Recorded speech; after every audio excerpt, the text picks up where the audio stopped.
Jonathan Emery. Jonathan, good morning. Good morning. Let's go through exactly what you are building here. Starting with the office space. You're going to double the office space that's already on Maryah Island. What exactly are you going to build? Well, we're also going to complement what already exists.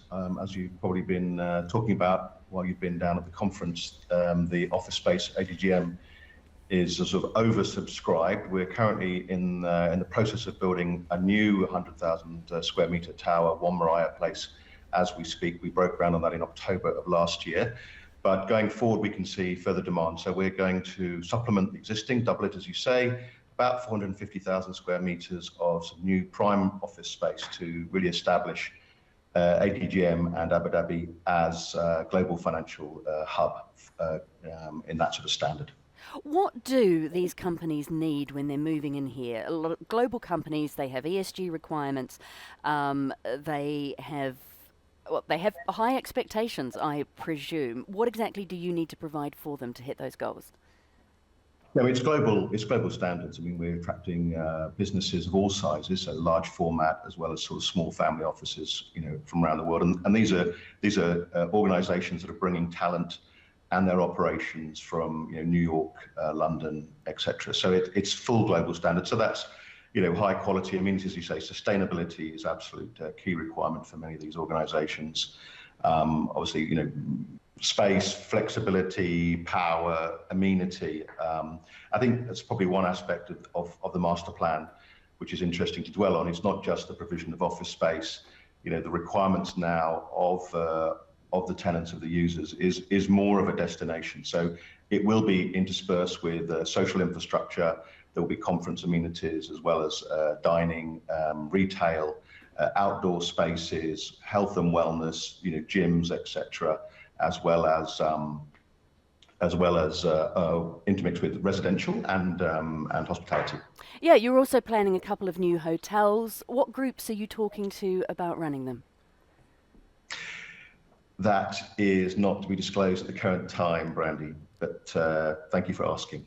Talk to me about the housing. I'm assuming it's fairly high-end given the clientele that will be living and working in the area.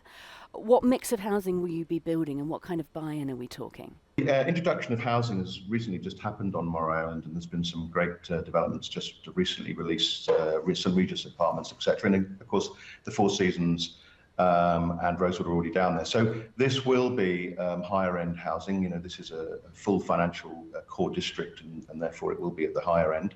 We'll be offering a full range of different sort of lifestyle propositions. I'm sure branded will come into it, supported by hospitality, and we'll accommodate longer term and shorter term stays, which really reflects the clientele of a financial hub. You're reserving 20% of the development, so a fifth to open space, which is really something, given how in demand this land is. Talk to me about why you're doing that and what that's going to look like. I think it's a prerequisite now of any sort of destination place is your contribution to as a living destination as opposed to just hardcore office use or residential use. And we've seen that. I suppose one of the key expertise that Aldar are bringing to the partnership is our ability to create destinations, whether they're more lifestyle living or in this case office destinations. So public realm, connectivity, cycling, walking, your ability to sort of take some fresh air, during lunch breaks, etc., is a key component. And to be able to create a ground plane where different parts of the community are mixing and congregating. And that includes 2.5 kilometres of air-conditioned pedestrian corridors. I'm trying to picture this, and I can't. Talk me through it. How physically is that going to work? Well, I think if you just take it as a headline, clearly, the UAE has heat issues in the summer, and one way of dealing with that is perhaps more of the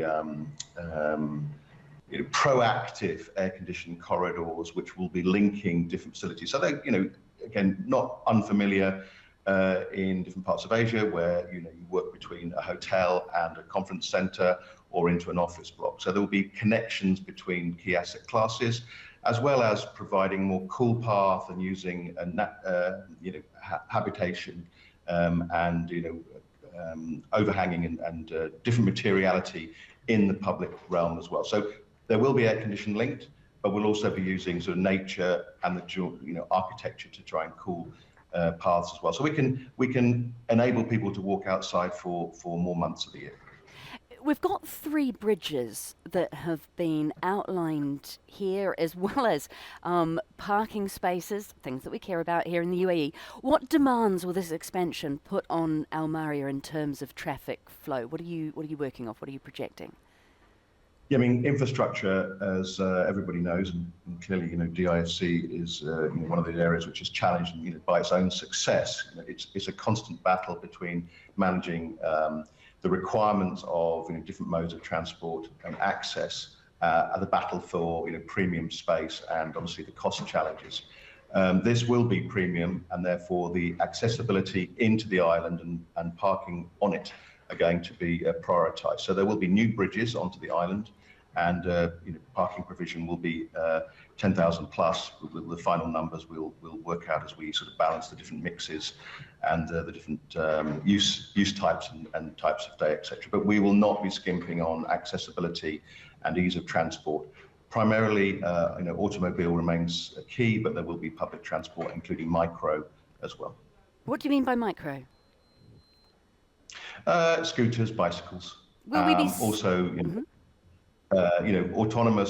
autonomous vehicles increasingly, and at Saadiyat we're also you can see them starting to circulate around the As and Saadiyat now. So these are sort of smaller modules that are working autonomously in sort of continual circle rotation.